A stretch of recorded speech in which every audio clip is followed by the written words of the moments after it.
लोक कल्याणकारी राज्य की परिभाषा का अध्ययन किया था। लोक कल्याणकारी राज्य किसे कहते हैं? लोक कल्याणकारी राज्य की अवधारणा का विकास और कार्यों पर आज हम चर्चा करेंगे। लोक कल्याणकारी राज्य की अवधारणा एक प्रगतिशील विचार है जिसका विकास धीरे धीरे हुआ। इसकी परिभाषा का अध्ययन कर चुके हैं और भारत में जो प्राचीन काल में जो राज्य था, राम राज्य की जो हम बात करते थे, वो धारणा प्रचलित थी जिसमें भी यही भाव निहित था कि प्रत्येक व्यक्ति को अपने व्यक्तित्व के सर्वांगीण विकास का अवसर स्वतंत्र रूप से मिलना चाहिए। राज्य का यह कर्तव्य है कि वह अपने समस्त निवासियों के व्यक्तित्व विकास की सभी आवश्यक परिस्थितियां उपलब्ध कराए। हमारे जितने भी प्राचीन ग्रंथ हैं, महाभारत, पुराण, वेद, पाराशर की स्मृतियाँ, चाहे वो कौटिल्य का अर्थशास्त्र रहा हो, इन सभी में राज्य द्वारा उसके निवासियों के कल्याण की अंतर्निहित भावना देखी जाती है। वेद व्यास जी ने महाभारत में कहा कि जो सम्राट अपनी प्रजा को पुत्रवत समझकर उसके बहुमुखी विकास का प्रयत्न नहीं करता, वह नरक का भागी होता है। इसी प्रकार की धारणा यूनान के नगर राज्यों में भी प्रचलित थी। हम जब अरस्तु और प्लेटो के बारे में देखते हैं तो उन्होंने राज्य पर काफ़ी अधिक एम्फेसिस दिया। राज्य को एक नैतिक संगठन माना जिसका उद्देश्य किसी एक वर्ग विशेष के हित में नहीं बल्कि समस्त नागरिकों के हित में कार्य करना होता है। मध्य युग में हम देखें तो थॉमस क्रीन बेंथम ने भी राज्य के इसी लोक कल्याणकारी स्वरूप को अभिव्यक्ति दी, अपनी रचनाओं में उनके बारे में चर्चा की। 1950 में भारत की स्वतंत्रता के पश्चात जो हमने संविधान अंगीकार किया, उसके अंतर्गत राज्य के जो नीति निर्देशक तत्व हैं, हम उनके बारे में प्रारंभिक कक्षाओं में पढ़ चुके हैं कि नीति निर्देशक तत्व क्या होते हैं। नीति निर्देशक तत्व एक मार्गदर्शक सिद्धांत हैं जो राज्य को नीति निर्धारित करने के लिए निर्देशित करते हैं। इन सभी सिद्धांतों में भारत को एक लोक कल्याणकारी राज्य बनाने के लिए दिशा दी गई। हम कुछ तत्वों के बारे में देखेंगे जो संविधान में एक लोक कल्याणकारी राज्य को इंगित करते हैं, जैसे प्रत्येक स्त्री और पुरुष को जीविका के पर्याप्त साधन मिलें, समाज की संपत्ति के स्वामित्व और नियंत्रण का अधिक से अधिक सामूहिक हित में वितरण किया जाए, देश की संपत्ति कुछ ही हाथों में केंद्रित ना हो, बच्चों और नवयुवकों का शोषण से रक्षा हो, नैतिक भौतिक पतन से रक्षा हो, सबको समान जीविका और शिक्षा प्रदान की जाए, बेरोजगारी, बुढ़ापा, बीमारी या किसी भी कारण से जीविका कमाने में असमर्थ व्यक्तियों को सरकार की ओर से सहायता प्रदान की जाए, 14 वर्ष के सभी बच्चों को निःशुल्क अनिवार्य शिक्षा दी जाए, अनुसूचित जाति और जनजाति तथा आदिम जातियों के सम्मान के लिए तथा अन्य पिछड़े वर्गों के शैक्षिक और आर्थिक हितों की विशेष सावधानी में वृद्धि जैसे अनेक प्रावधान भारतीय संविधान के नीति निर्देशक तत्वों के अंतर्गत राज्य को निर्देशित करते हैं। हम ये भी देखते हैं कि व्यक्तिवादी जो विचारधारा थी, उस विचारधारा के अंतर्गत राजाओं के द्वारा जनता का शोषण किया जाने लगा और इसी का विरोध स्वरूप लोक कल्याणकारी राज्य का उदय हुआ। औद्योगिक क्रांति, युद्ध, आर्थिक संकट, साम्यवादी क्रांति, राज्य की जो योजनाबद्ध आर्थिक विकास की जो संकल्पना थी, उससे भी राज्य की अहस्तक्षेप नीति अथवा मौन को त्याग कर नागरिकों के कल्याण और बेहतर जीवन के लिए कदम उठाने के लिए प्रेरित किया। आज विश्व के अधिकांश राज्यों में लंबे समय से प्रजातंत्र को अपने शासन का प्रमुख आधार स्वीकार किया गया। इस प्रजातांत्रिक व्यवस्था में व्यक्ति की स्वतंत्रता, समानता और बंधुत्व के सिद्धांत के प्रति एक सार्वभौमिक चेतना का वातावरण तैयार किया गया। इन सभी कारणों से हम देख सकते हैं कि आधुनिक विश्व में लोक कल्याणकारी राज्य की विचारधारा को राज्य के कार्यों का प्रमुख आधार बनाया गया। कुछ विशेषताओं के बारे में हम देखेंगे कि ऐसा क्या है, क्या कैरेक्टरिस्टिक्स हैं वेलफेयर स्टेट के। लोक कल्याणकारी राज्य की अवधारणा अपने परिवेश में राज्य के कार्यक्षेत्र के बारे में समाजवादियों के द्वारा जो समर्थित विचारधारा थी उसको अपने आप में समेटता है। समाजवादी राज्य की जो विचारधारा थी इस बात का समर्थन करती थी कि समाज में आर्थिक असंतुलन को समाप्त किया जाए, गरीबी अमीरी के अंतर को कम किया जाए, शोषण को रोका जाए और साथ ही साथ उत्पादन और वितरण के साधनों को राज्य के द्वारा नियंत्रित किया जाए।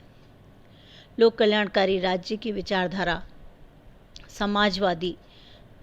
समाजवादियों के द्वारा इंगित इन लक्ष्यों के विपरीत नहीं है, बल्कि इस विचारधारा की अधिकांश सीमा तक समर्थन करती है।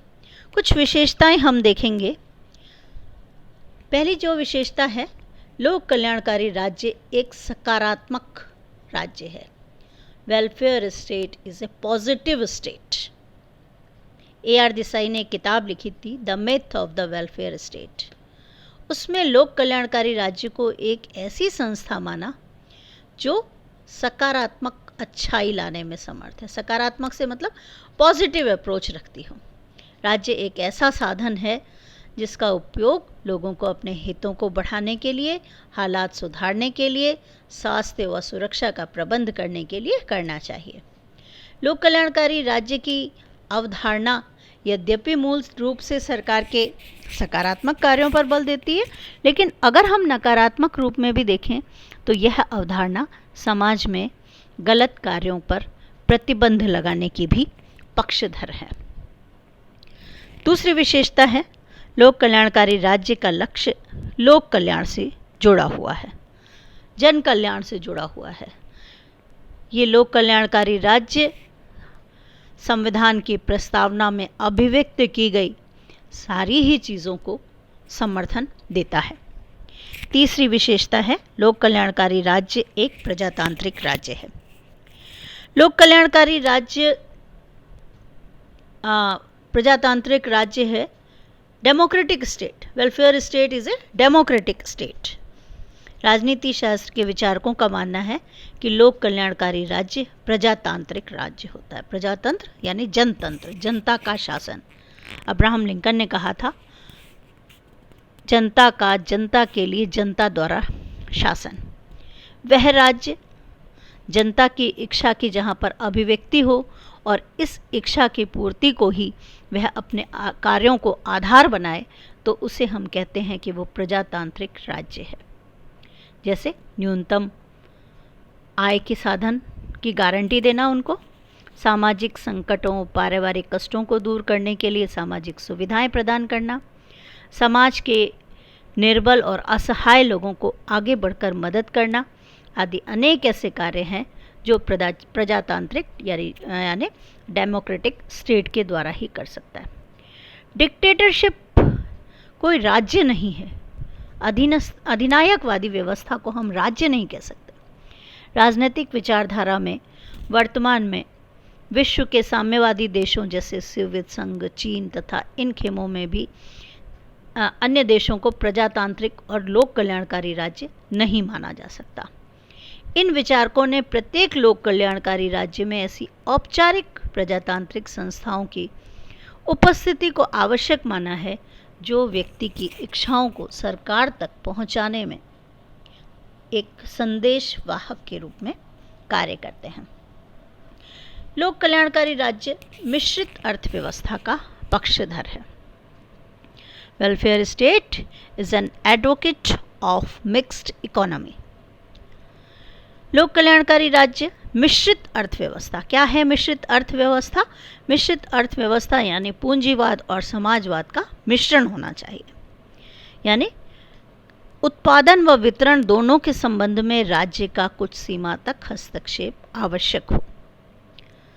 लोक कल्याणकारी राज्य के जो विचारक हैं वो पूंजीवादी समाज की बुराइयों जैसे गरीबी, बेरोजगारी, असुरक्षा की भावना को दूर करने के लिए प्राकृतिक साधनों का सर्वोत्तम उपयोग कर उत्पादन और वितरण के साधनों पर राज्य का नियंत्रण आवश्यक समझते हैं, ताकि लोगों को एक न्यूनतम आय की गारंटी दी जा सके, परंतु साथ ही साथ वह निजी क्षेत्रों को भी मौका देना चाहता है, उस पर पूर्ण प्रतिबंध नहीं लगाता। इस तरह यह मिश्रित अर्थव्यवस्था का समर्थक है। लोक कल्याणकारी राज्य निम्न प्रकार की आर्थिक सुरक्षा भी प्रदान करता है। आर्थिक सुरक्षा से यहाँ हमारा तात्पर्य है आर्थिक सुरक्षा, इकोनॉमिक सिक्योरिटी। आर्थिक सुरक्षा के बिना राजनीतिक स्वतंत्रता का कोई मूल्य नहीं होता। जब तक हमारे पास धन नहीं है, जब तक हम कोई भी कार्य उचित तरीके से नहीं कर सकते। इस विचार को ध्यान में रखकर वेलफेयर स्टेट सबसे पहले व्यक्ति की आर्थिक सुरक्षा की व्यवस्था करता है। ये हमारा एक्सपीरियंस है कि सभी प्रकार की शासन व्यवस्थाओं में राज्य की शक्ति प्रायः उन लोगों के पास होती है जो कि फाइनेंशियली साउंड होते हैं, जो कि आर्थिक रूप से समृद्ध होते हैं, संपन्न होते हैं। अर्थात राजनीतिक शक्ति आर्थिक शक्ति की सहयोगी होती है। इसलिए लोक कल्याणकारी राज्य का प्रयास होता है कि राजनीतिक शक्ति को जनसाधारण में निहित रखने के लिए आर्थिक सुरक्षा के वातावरण की व्यवस्था करें। R.D. अग्रवाल ने एक अपनी किताब लिखी थी, economic aspects of welfare state in India. इसमें जो प्रमुख आर्थिक तत्व एक लोक कल्याणकारी राज्य को निर्देशित करते हैं वो ये थे: एक विकसित अर्थव्यवस्था हो, पूर्ण रोजगार हो, न्यूनतम जीवन स्तर हो, सामाजिक सुरक्षा प्रदान की जाए और अवसर की समानता हो। इस प्रकार एक लोक कल्याणकारी राज्य का यह कर्तव्य माना जाता है कि वह देश में एक ऐसी आर्थिक व्यवस्था की स्थापना करे जिसमें सभी व्यक्तियों को शारीरिक और मानसिक दृष्टि से कार्य करने की क्षमता रखते हैं, उनको योग्यता के अनुसार कोई ना कोई कार्य दिया जाए। जो अस्वस्थ हैं, जो जीवन यापन करने में असमर्थ हैं, राज्य के द्वारा उनके लिए व्यवस्था की जानी चाहिए। लोक कल्याणकारी राज्य नागरिकों को स्वस्थ बनाए रखने के लिए पर्याप्त भोजन, निवास, वस्त्र आदि जीवन स्तर की न्यूनतम आवश्यकताओं को उपलब्ध कराने के प्रति सक्रिय होना चाहिए। राज्य द्वारा यह प्रयत्न किया जाना चाहिए कि जहाँ तक संभव हो व्यक्तियों को आय के न्यूनतम और अधिकतम स्तर में ज़्यादा अंतर नहीं हो। न्यूनतम और अधिकतम से बहुत ही गरीब कोई ना हो और बहुत ही अमीर नहीं हो। धन का केंद्रीकरण ना तो अमीरों के पास ज़्यादा हो और ना ही गरीब पूरी तरह से वंचित हों। दूसरी बात की जाती है पॉलिटिकल सिक्योरिटी की, राजनीतिक सुरक्षा। लोक कल्याणकारी राज्य में व्यक्तियों के लिए राजनीतिक सुरक्षा की भी व्यवस्था हो। राज्य को ऐसी व्यवस्था की स्थापना की जाए जिसमें राजनीतिक शक्ति केवल कुछ व्यक्तियों के हाथों में नहीं परंतु सभी व्यक्तियों में निहित होनी चाहिए। वे व्यक्ति अपने अधिकतम विवेक का आधार पर राजनीतिक शक्ति का अधिक से अधिक जनता के हित के लिए प्रयोग करें। लोक कल्याणकारी राज्य द्वारा लोकतांत्रिक शासन व्यवस्था को अपनाया जाता है। इस रूप में हमें कुछ नागरिकों को राजनीतिक अधिकार मिलते हैं, जैसे विचार अभिव्यक्ति की स्वतंत्रता, राजनीतिक दलों के गठन की स्वतंत्रता, वोट देने का अधिकार, इलेक्शन लड़ने की राजनीतिक स्वतंत्रता। ये सारी स्वतंत्रताएं नागरिकों को प्राप्त होनी चाहिए। लोक हित पर आधारित जहाँ बहुमत की बात की जाती है, वहाँ शासन की नीतियों को शांतिपूर्ण विरोधियों के माध्यम से अगर अल्पमत में आते हो तो भविष्य में बहुमत में बदलने की अधिकार प्राप्त होना चाहिए। यानी जब हम समझें कि कोई व्यक्ति, कोई राजनीतिक दल सत्ता में रहने के योग्य नहीं हैं, तो हम उसे पद से हटाने में समर्थ हो सकें। तीसरी बात जो की जाती है वो है सोशल सिक्योरिटी की। एक लोक कल्याणकारी राज्य सभी नागरिकों को सामाजिक सुरक्षा प्रदान करने के लिए वचनबद्ध अनुभव करता है। सामाजिक सुरक्षा से मतलब सामाजिक समानता की स्थापना, जिसमें धर्म, जाति, वंश, रंग और संपत्ति के आधार पर कोई भेदभाव न हो और व्यक्ति को कानून के सामने समान संरक्षण प्रदान किया जाए। व्यक्ति व्यक्ति में भेद न हो और किसी भी कृत्रिम आधार की तरफ से राज्य आपस में नागरिकों में किसी भी प्रकार का भेदभाव नहीं करे। आज हमने जो चर्चा की वो लोक कल्याणकारी राज्य के विकास और विशेषताओं पर की। कल हम चर्चा करेंगे लोक कल्याणकारी राज्य क्या है, लोक कल्याणकारी राज्य के कार्य क्या हैं, भारत क्या एक लोक कल्याणकारी राज्य है। इन मुद्दों पर चर्चा हम कल करेंगे। थैंक यू, धन्यवाद सभी को।